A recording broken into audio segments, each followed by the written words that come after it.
What's up, guys? You are listening to The Lifestyle Hub, the podcast that takes you behind the scenes and into the lives of inspiring individuals to not only educate but unlock your true potential to live a healthy, active, and fulfilling life. I'm your host, Jason Grima. Now let's get this show on the road.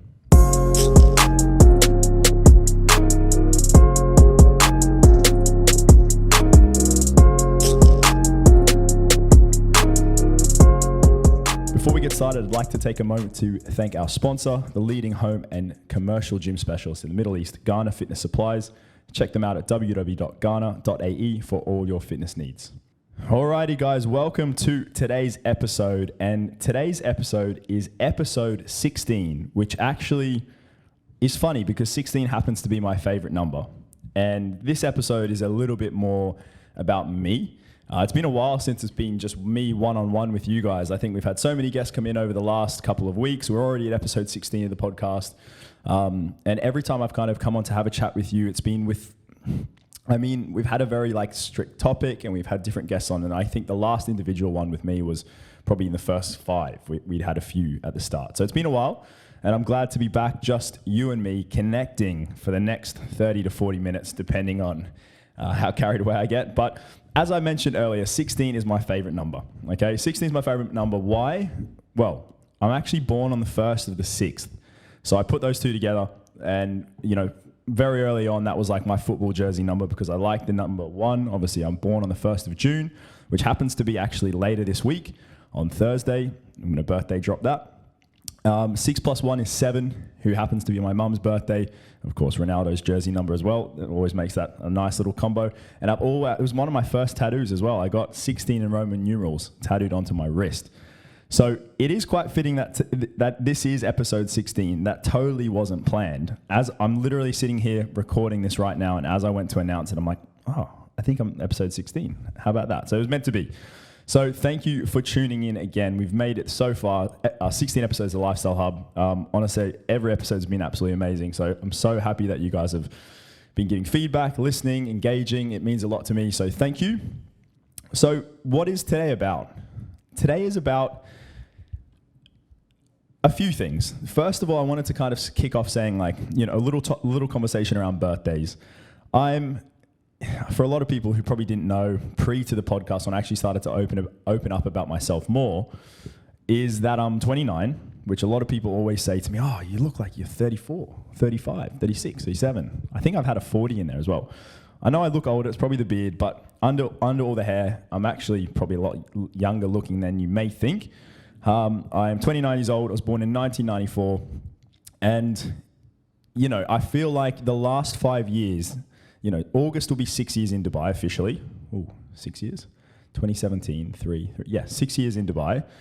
And I got here and I was 23 and I wasn't really sure how things would pan out. I had a lot of hopes and dreams and I like to set myself targets. I remember when I was 23, I set myself some targets for when I was 25. When 25 came around, I was like, the last 2 years were pretty fun. But looking back, from a financial standpoint or career standpoint, I hadn't quite made the impact that I intended to. I think I had a lot of fun, which I think a lot of people do in their first couple of years here. A lot of money out the window, a lot of good times with good people, enjoying what Dubai has to offer. When I hit 25, it was a bit of a wake-up call. It kind of made me a little bit anxious. Now, a lot of you guys listening are, I'm going to say, potentially older than me. So this probably sounds absolutely ridiculous. You're like, yeah, mate, relax. If I was, I'd do anything to me in the 30s. But everyone here was here at one point. And everybody will feel this in some way, shape or form when they get to their next birthday or that milestone or that target that maybe they've not really, completed yet. And they've got that pressure of this timeline that no one really sets on us except the whole birthday system and the number system and the timelines of the world that's well beyond our control. Now, I think always the biggest thing is age is just a number. I love that. It's such a simple, but it should be such a, a meaningful phrase because it really is just a number. For the amount of people that I've already had onto this podcast, some of the achievements that they've had at the ages that they are and the condition, the lifestyle they're living is inspirational. And I think, it doesn't really define who you are in any way. It doesn't necessarily define a timeline or what's left in life. But everyone handles it differently. And I think for me, it was I see time passing as a thing that fuels a lot of my anxiety. missing opportunities, or the fear of missing opportunities, the fear of time passing, and people getting older, family and friends being further away. All of these things cause like copious amounts of anxiety in my mind most days. And as the birthday approaches, it's something that I'm kind of a little bit more like dreading in a way. A lot of people get excited and maybe just start drinking to like drink away the pain or the negative thoughts. Some people don't have that at all, and that's all good and well too. But I think a lot of people tend to. I even had a client the other day, and she was absolutely, just did not want to address that it was her birthday at all. Like almost on the verge of tears, like just didn't want to talk about it, wasn't happy with that. So obviously there was a bit of a personal meaning there of what that might mean to her. And I think everyone's got some sort of space around what that age might mean to them. So for me, turning 29, I think in my eyes, I've got till 30 to make some big dreams form. I think the momentum in the last 3 months, has been amazing, and I just want to keep that momentum going. So for me, 29 is like cool. A little bit of a, take my foot off the accelerator for a few days, enjoy some times with friends and family, and then put my foot back down and go, all right, let's launch, because 30 is really the big milestone for me. A lot of people that inspire me, where they are in their careers, I always look at them and I'm like, all right, they made their break at 30, 32, 31, 34 in some cases. Different individuals out there.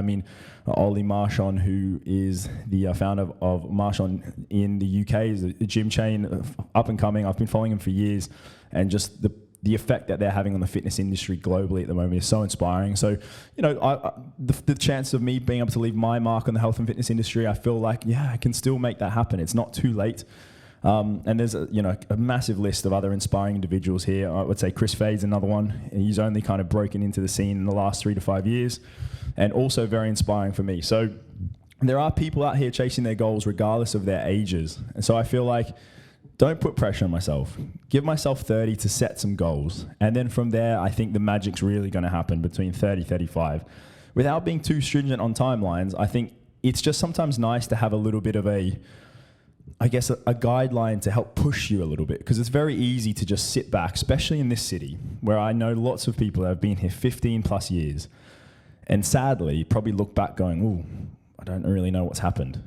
I've kind of just done the same thing. I don't really have this or that, and it's different if you're okay with that. But if you're looking at saying, there's some regrets there, then that's certainly not a position that I want to be in. So that's why I'm using this as 30, get some things done, make the most of it. So, if I'm looking back at the past year, as far as what's happened, since I was 28, obviously a lot's changed, transpired. My lifestyle's totally different. A lot of you guys know that.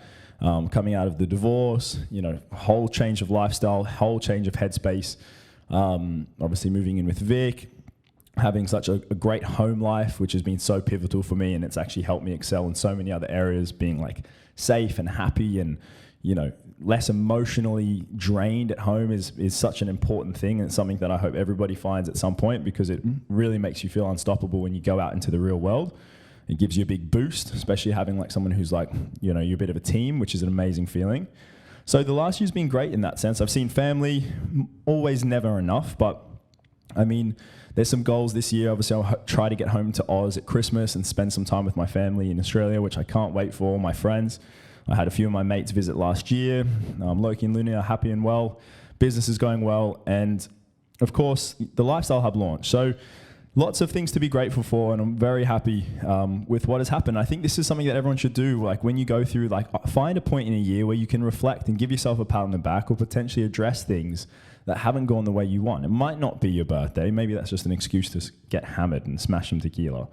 But is it New Year's, or is it a set day every year? Whatever it might be, it's really important to have that. It might be multiple days in the year, whatever suits you best. So I think it's a really important way to stay motivated, set those short-term targets, reflect on them, what's been, what could have been done better, and then push on until that next, set, reflection date. So that's something that I'm kind of trying to get the message across here, and the reason that we're talking about this. One of the questions I put down for myself when I wanted to have this conversation is, did I have any regrets or things that I wish I'd done differently in my 20s as I'm approaching my 30s? I'm not there yet. But I would say one of them was probably not having a better value of money. I would say a lot who know me, especially my good mates, know how much that I kind of just throw money around. Not being someone that's come from a lot of money, I don't have easy access to money. I work hard to earn money. But I never really appreciated it, not in the sense of stupid purchases, but just, I would say, maybe, I don't think anyone would disagree with this, but I'm fairly generous when it comes to making other people happy makes me feel good. So like that usually means buying stuff, food, drinks, gifts, etc. To the point where it's sometimes a little bit reckless, like, and not necessary. So, the amount of money I've spent up the wall doing that kind of stuff, and just not saving enough. So overindulging and spending things, definitely Deliveroo bills, Zato Zet, you guys are maybe bankrupt. But I just spend way too much money. So that's something that I definitely want to focus on a little bit harder. But I think otherwise, I've had a good time during my 20s. I had some amazing moments back in Brisbane. I've loved every minute in Dubai so far. So I would say and I think everything that's happened has led me to a position right now where I can actually be really excited about some really big changes in the next year. That you will start to find out more as time goes on. And it's something that I think you have to have the belief within. And it's taken a while for me to actually believe certain things were possible, but it's starting to click now. And I'm like starting to feel like, yes, like this can happen. This is what I want. This is what I want to see. I can picture this, and everything else around it is falling into place. So I think sometimes you've just got to keep working at it. You've got to keep yourself in a position where you always have options and opportunities available. It might not be clear at that time what exactly that is, but as long as you don't shut those doors around you, don't go down into a downward spiral. And that's where things like health and fitness can help keep you healthy, active, positive, in a good headspace. Obviously, connecting yourself with the right people is important as well. So that would be kind of my little birthday summary. Birthday's the 1st of June, which is Thursday. So if you want to send anything my way, please, dairy-free preferably, because that would put me into a coma. Otherwise, yeah, just cheers. Cheers in advance. No, I'm joking. So I don't like a big scene on my birthday. Vic's actually treating me to a place I probably never normally go, which is Nobu at the new Atlantis Royale, which will be pretty cool. So that's a beach day on the Thursday.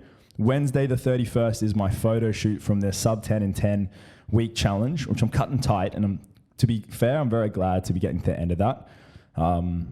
But I'm going to leave an episode to reflect on that process. So this is not the one.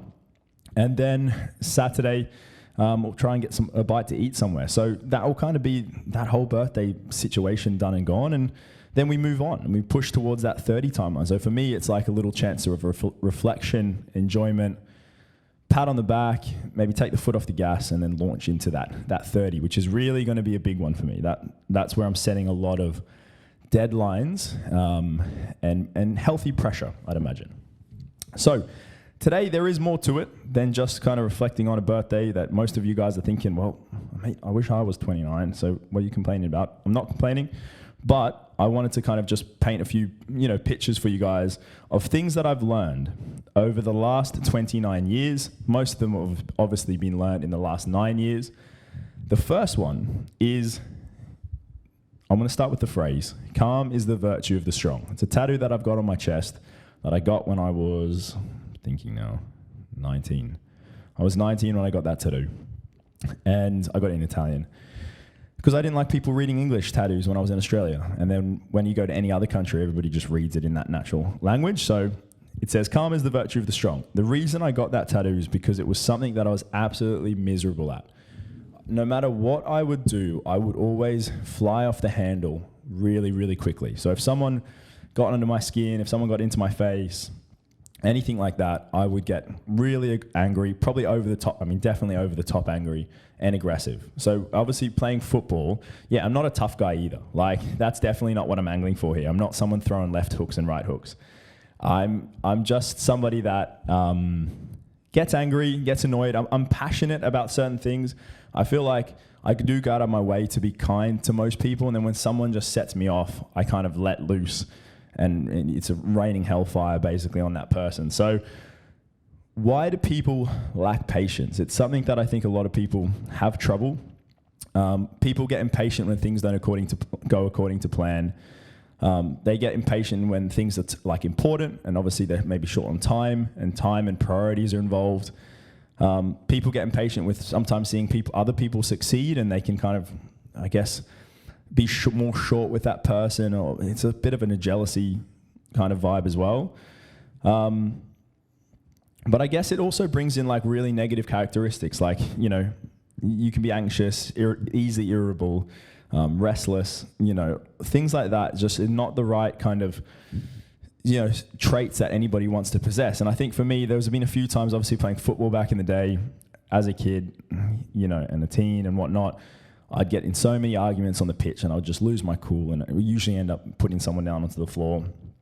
It was just soccer. Like, I mean, it's not nowhere near hardcore at all, just totally over the top. And I think only now in my later years, I'm starting to realize, you know, cool off, give yourself a bit of time. And even then, not as much as I would like. The other day in the gym, somebody came up to me.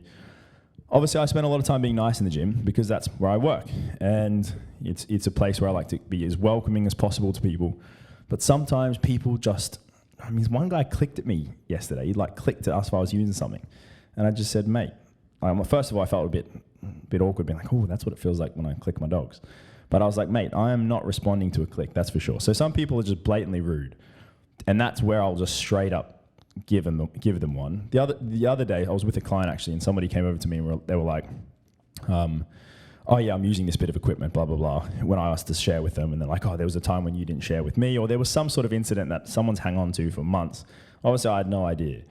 And just the way they spoke was extremely rude and aggressive. And I did start to fire up pretty quick. And my client at the time was just kind of trying to like be like, no, it's not worth it, which obviously was definitely not worth it. So it was something that I then took away with me, and I was so angry for the rest of the afternoon. It literally ruined the rest of my day. I was so fiery. I get a lip quiver. I get really angry. And the next day I saw him again. I was like, you know what? This is not really worth this. Like, I see this guy every day. It's not worth this. It's so stupid. So I went up to him like, look, mate, apologies for yesterday. It is what it is, you know. And he dropped a comment like, oh, it's good to see that you can be a big man or something, just to try one up me. But I was like, you know what? I don't really care. It is what it is. I felt better about myself. And it was something that I was like, you know what? That's a good sign. That's a step that I'm starting to show a bit more maturity, showing that maybe that calmness and that composure is starting to finally kick in after 29 years.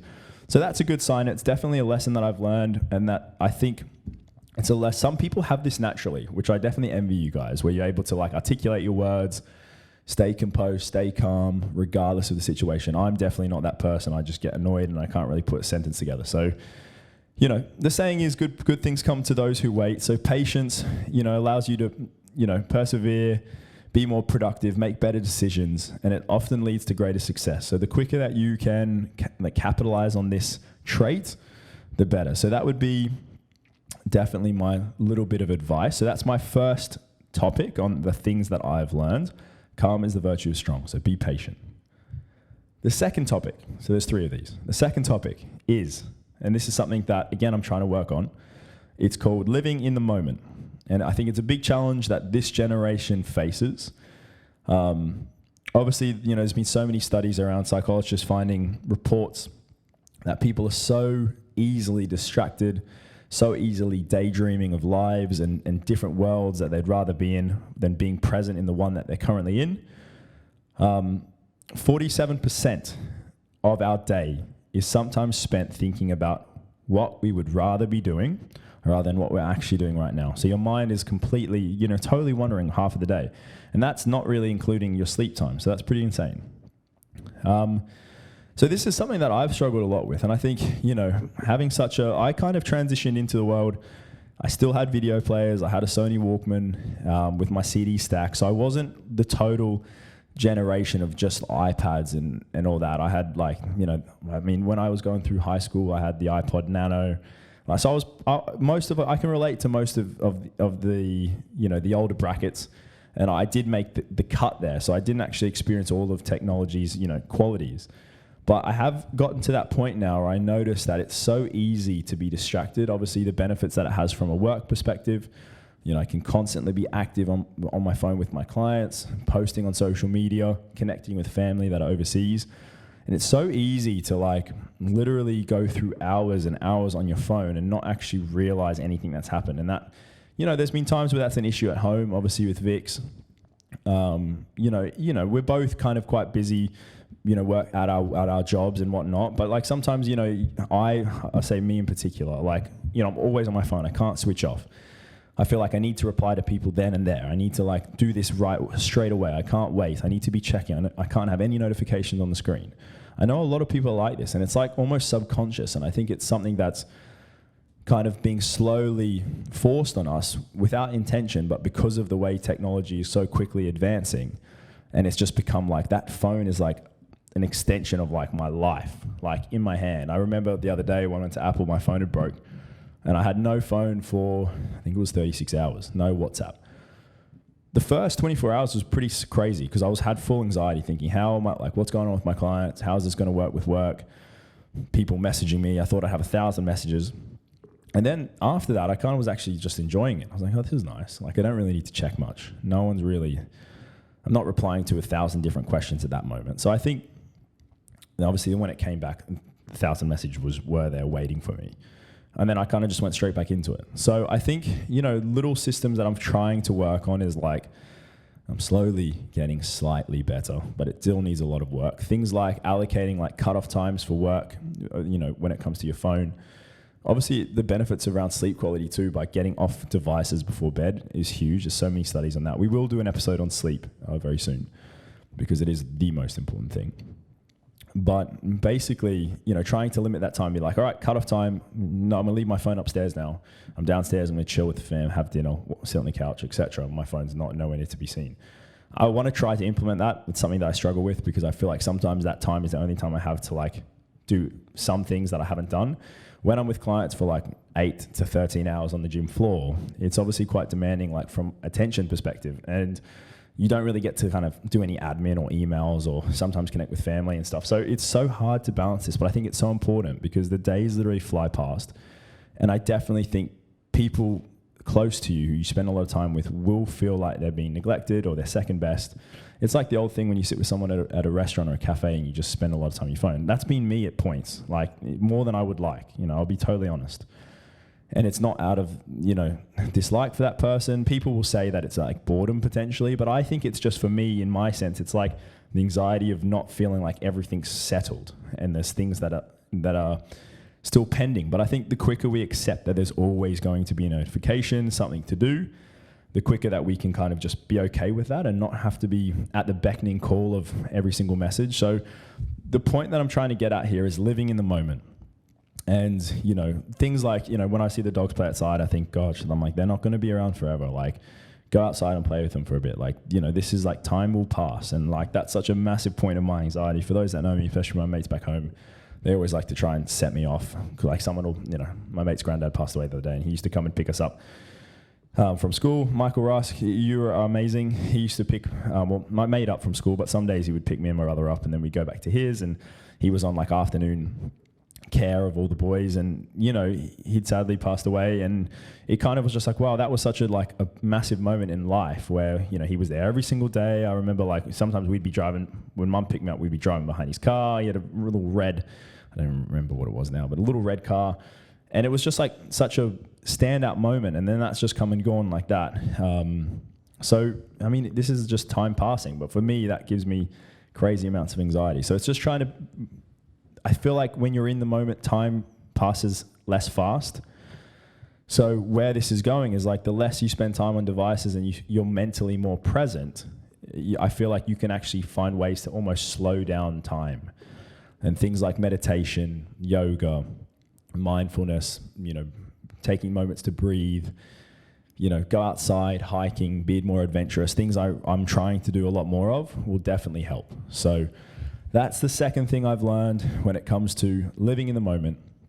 And it's something that I definitely think if you feel like that sounded like you in any of those points that I'd brought up, you're not alone, but make sure you are taking a few ways to actually, make sure you're working on a few ways to actually address those.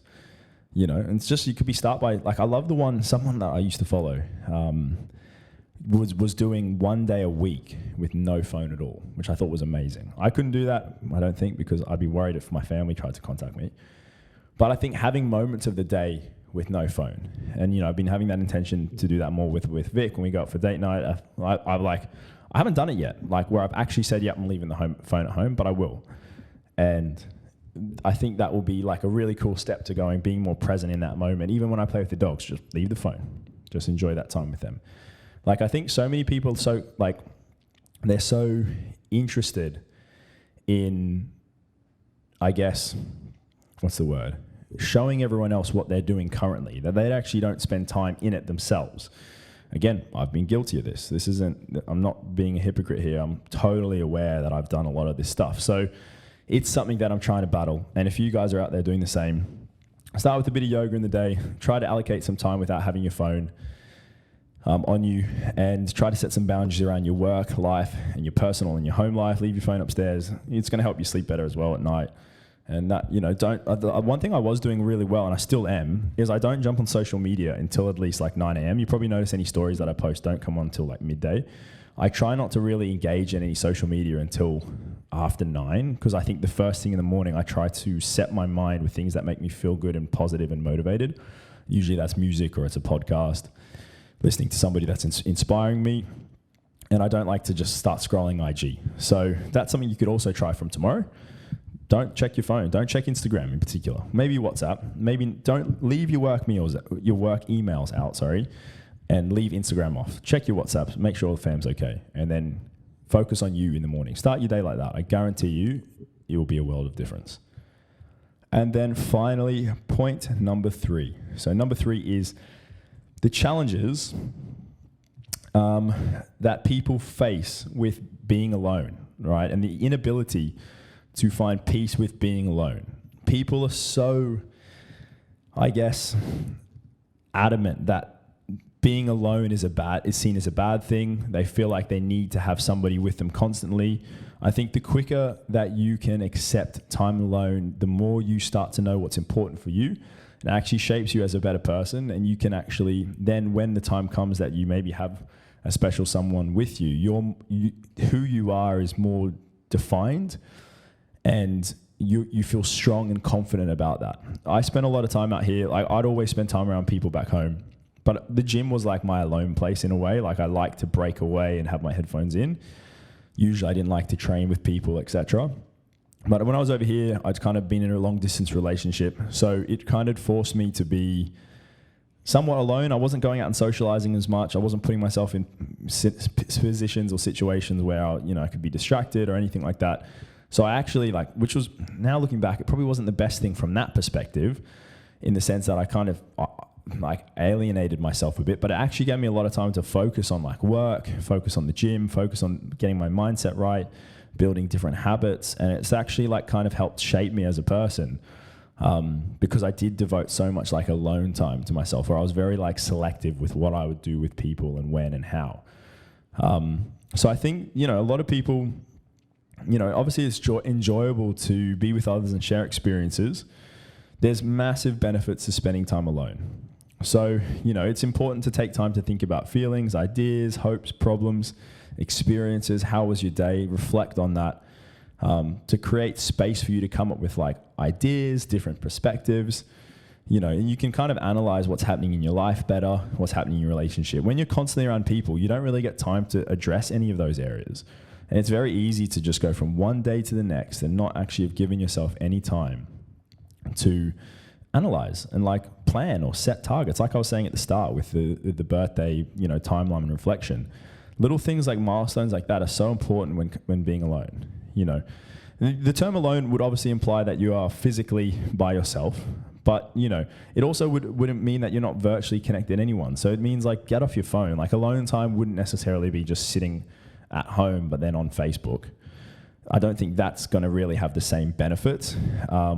You want to be disconnected from technology and from people, more or less physically and virtually. And it gives you a really strong chance to use your imagination, almost daydream, learn about your thoughts and feelings. Now, a lot of those things will come for people when they run. That's one moment where I get so many good ideas. Obviously, people, in the shower. I'd imagine most of you shower alone. If you only ever showered alone, you're probably missing out. It's a good time. But that's probably not something you do every day. So what I would say is you're going to have some time in the shower to obviously think about things, but that's not the angle that I'm going for here. Running's a really great one. Walking outside, being in nature's a great one. I think swimming's a really good one too, because when you just swim, you can't really do anything else but think, or drown. So the best thing is thoughts start to flow through your mind. coming to the end of our solo session, the episode 16, in anticipation for the first of the 6th, which is the first day of summer over here in the UAE, and it's like 40 degrees plus for the next 3 months. So that's going to be great. It's first day of winter for those back in Oz, and apparently it's freezing. So I don't know which is better. I don't like the cold. I don't like the filthy hot. So anyway, I've chose to be over here, and it is what it is. So thank you so much for listening in. I hope you guys enjoyed this episode of the Lifestyle Hub podcast. You can expect next week I am joined by Mr. Sam Frolick. We will be talking about how you can obviously transition from becoming a new parent into a health and wellness and fitness-based lifestyle, or if you are already currently a healthy and active person and you're going through that transition and having a baby, how can you maintain and sustain what you've worked so hard for? So Sam's the guru on that. He's just recently become a dad. He's got all the tips and tricks when it comes to managing those expectations, and it's a really valuable episode for the parents out there. So make sure you bookmark that one into the diary. It'll be out next week, which will be episode 17, and that is on the 5th of June. Alrighty, guys, thank you so much. As always, if you have time, please take a moment to let me know any reviews. I would always love to hear some feedback, any questions, anything you'd like to see, anything you liked or disliked in particular. Always something that I love to hear. Please subscribe to the podcast in the app that you're using to listen to, and then you can receive new episodes right when they're released. And finally, before I go, one last shout out to our friends at Ghana Fitness Supplies, the leading home and commercial gym specialist in the Middle East. Check them out at www.ghana.ae for all your fitness needs. I am definitely going to probably be having a few tequilas this week. That's actually another thing you can send me. If you got this far, I'll take tequila as well. That's my 2 kryptonites, tequila and chocolate cake. Actually, there's a good carrot cake at Lime Tree as well, vegan. All right, there's enough hints here, guys. But thank you so much for listening. Thanks again for supporting the Lifestyle Hub. That's a wrap for today. Thank you so much for joining me, Jason Grima, on the Lifestyle Hub podcast. I'll catch you later.